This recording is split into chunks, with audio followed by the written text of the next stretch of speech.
whenever this reading comes up on the first reading for Joseph, I just absolutely love that reading. It's amazing.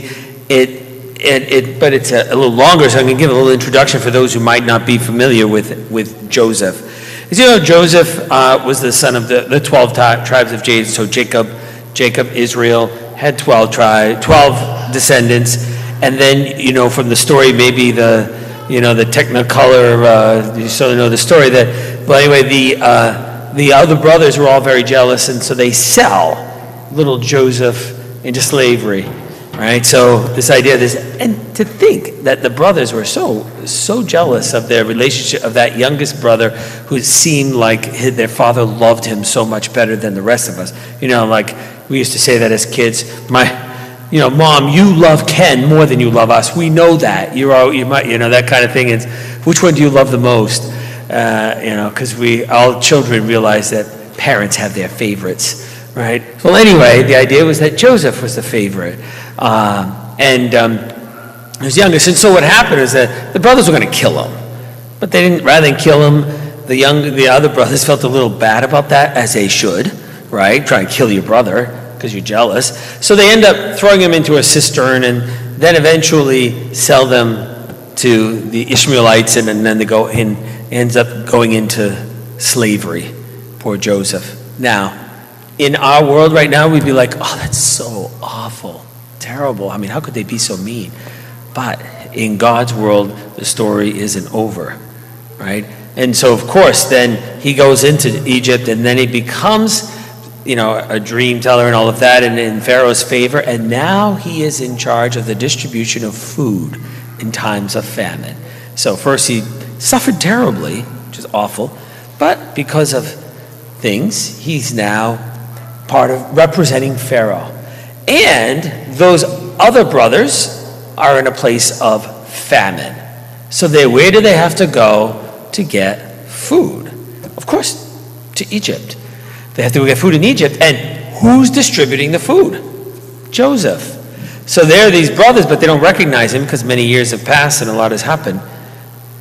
All of a sudden now, who's going to provide the food? Joseph. So Joseph then, and this is where this picks up, because Joseph says, go get your youngest brother. Of course, he's talking about himself, right? He's like, so then the brothers have to come back and say, well, we can't do that because we tried to kill him. But anyway, obviously he doesn't say all of that. Well, then Joseph reconciles with them and says, I am your youngest brother, right? So, of course, that's how all of the Israelites end up, and the Hebrew people end up in Egypt. 400 years later, they're now in slavery, and then God comes, and Moses is called forth to free them. And if you've ever watched the Ten Commandments, there's a little part of that most people skip, but you see them all leaving Egypt, and they're carrying a dead body. Well, that is Joseph, because Joseph said, if ever you leave Egypt, I take my bones with you. So I'm not staying in Egypt till I go with you. So they actually have, all of a sudden, if you get a chance to watch it, he's carrying the bones of Joseph, because that's how this massive story works. And for me, it's always an important thing for us as Catholics to understand God's providence mixed up with our own free choice decisions.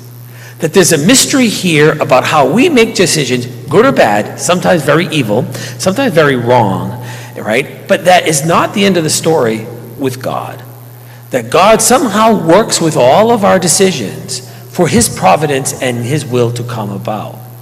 And I think that what's important for us is that we believe in God's providence, so that really we stop what we do. It's so easy for us to do, and I'm the biggest complainer of that.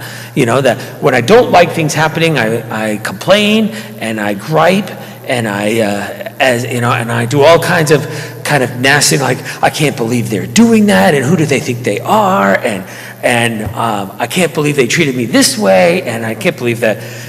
And then all of a sudden you realize, maybe a year later, like, look how God's hand has worked through it all. And how God, even in the midst of that, did something with it.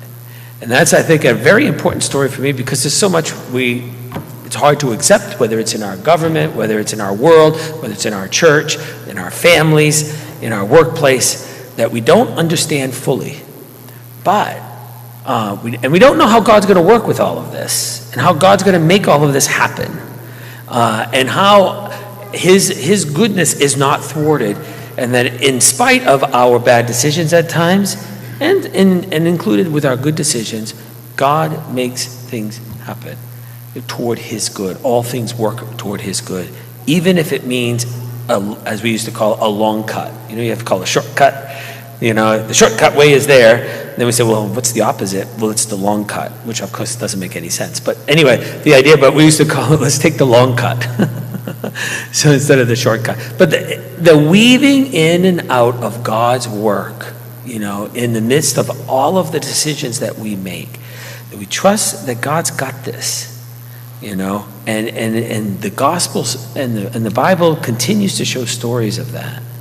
That in the middle of this story, you read this and you see how Joseph is thrown into the cistern and sold out to slavery, and you're like, wow, this is in the Bible? This is terrible what they're doing, the sins in the Bible. And then you continue to read and you see how God works, how God makes something else happen.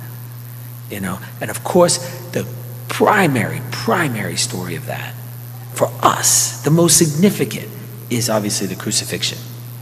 That in the middle of the crucifixion, you're like, what the heck is happening, Lord? How could this possibly happen? Something like that. And then the words that came to my heart that I tell myself, and sometimes, it's not the end of the story. There is more to come. And I think that that's hopefully true for all of us. It allows us to recognize in God's providence that all things work toward the good, whether we, at the moment, understand it or not.